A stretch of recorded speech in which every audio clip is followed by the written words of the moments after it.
Nakauwi na ako ng bahay. Mabilis lang ako sa labas doon sa 7-Eleven kasi bumili lang ako ng mga konting kailangan ko kasi naubos na yung body sheets ko. Tapos yung parang ano siya pinupuna sa katawan para ma-refresh. Tapos parang powder yung finish niya kaya nakaka-refresh talaga siya. Tapos bumili din ako ng mask na yung nasa parang ano ba tawag doon? Nasa maliit lang na lalagyan. Nakapack lang, hindi yung nakabox kasi yun yung dadalhin ko sa hospital. Tapos, yung mga snacks ko lang, ganun. Yun lang yung binili ko talaga kasi hindi na rin ako masyadong namimili ng marami kasi nga palipat na kami ng bahay. Kaya ayoko ting ano lang. Saka, yun na rin yung parang walking ko kasi syempre kailangan ko rin ng walking sa isang araw. Kaya, ayun. So, ngayon, pahinga lang ako konti tapos mag-empake ulit. Ayun. So, pahinga muna ako sa gawain. And, kanina, hindi pala kanina, matagal na. Last week ata, binili ko to kasi parang curious ako, parang, ano siya, make your own candy. Parang ganyan. So, itatry ko siya kung magagawa ko siya ng maayos or magiging successful. Ayan. Nakalagay pala dito, Muzukashi sa 1. So, level 1 lang daw yung pagkamahirap niya. So, ewan ko na lang kung hindi ko pa magawa to. So, nakalagay is, alisin to para lalagyan ng water. Tapos, may mga imimix-mix dyan. Pero, i-ready ko muna yung water. So, Ichiban. So, number 1, number 2, number 3 daw. So, wait lang. So, ready na yung water. Tapos, yung number 1 daw, itong si number 1, ilagay dito sa malaking bilog. Tapos, ihahalo si water. Tapos, i-mix-mix daw muna. So, ayan.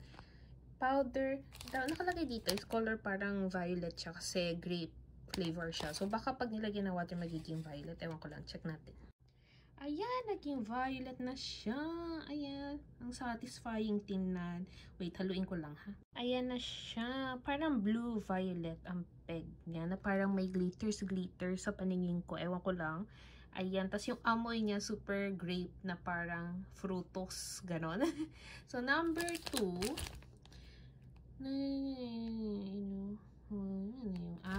So, ilagay daw tong number 2 din. Dito din. Diyan din kasi parang iiba daw yung kulay. So, pag naiba yung kulay, stop na sa paghalo. So, ayan. So, ayan, color white din yung powder blue. So, tinan natin, powder na number 2. So, tinan natin kung ano magiging color niya pag hinalo. Ayan na siya. Para na siyang light violet na parang may pagka-pink na hindi mawali. Tapos, iba na rin yung texture niya, guys. Diyan. Medyo lumapot na parang frosting na hindi mawari. So, ayan na siya. Tapos, number 3. So, itong number 3 daw, yan, is ilalagay dito. Para siyang yung candy toppers, parang ganon, na parang pagkakuha mo dito, kunyari ganyan, tapos ididip mo dito sa mga candy, tapos saka mo kakainin. Ganon daw siya. So, wait. Ayan, cutie. Ayan siya. So, ayan. So, try natin siya. Ayan. Ready na ako pag si baby girl ay gusto na rin magganito-ganito. Siguro naman may tinda pang ganito pag pinanganak ko siya. So, ayan. Tapos pag medyo malaki na siya.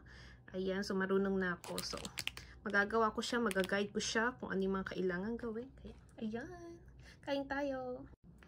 Ayan, so tapos na ang break time kaya, ayan. So, ito yung parang magiging damitan dapat ni baby girl. Kaso, yung iba nga nasa bahay na nila o kasan kasi doon ako magsastay ng 1 month pagkapanganak. Kaya, so yung mga hindi kailangan o yung mga gagamitin ko sa mga susunod pang buwan dapat is na andito. Kaya, ayan, so ililigpit ko to with matching linis. Tapos, ititape na rin to para pag hinakot ng mga taga-lipat is hindi siya magbubuka-buka ganyan. So, yan yung next sa target. Ayan, so tapos na tong lalagyanan ng mga damit ba? Damit, saka iba pang parang bed sheets. Dapat sa ilalim ko niya bed sheets. Yung ano yan? Mga pang cover sa kama and all, ganyan. Tapos na siya, nalagay na siya sa box, na-tape ko na rin. Ayan. Tapos, sunod ito. Yan. So, babaklasin ko din yan. Tapos, ilalagay sa plastic para hindi magkawalaan yung mga parts. Yun. Pero, hinga-hinga muna. Wait lang. Tapos na yung isang box. Inilagay ko lang dito yung laman at saka kung saan ilalagay na kwarto. Ayan.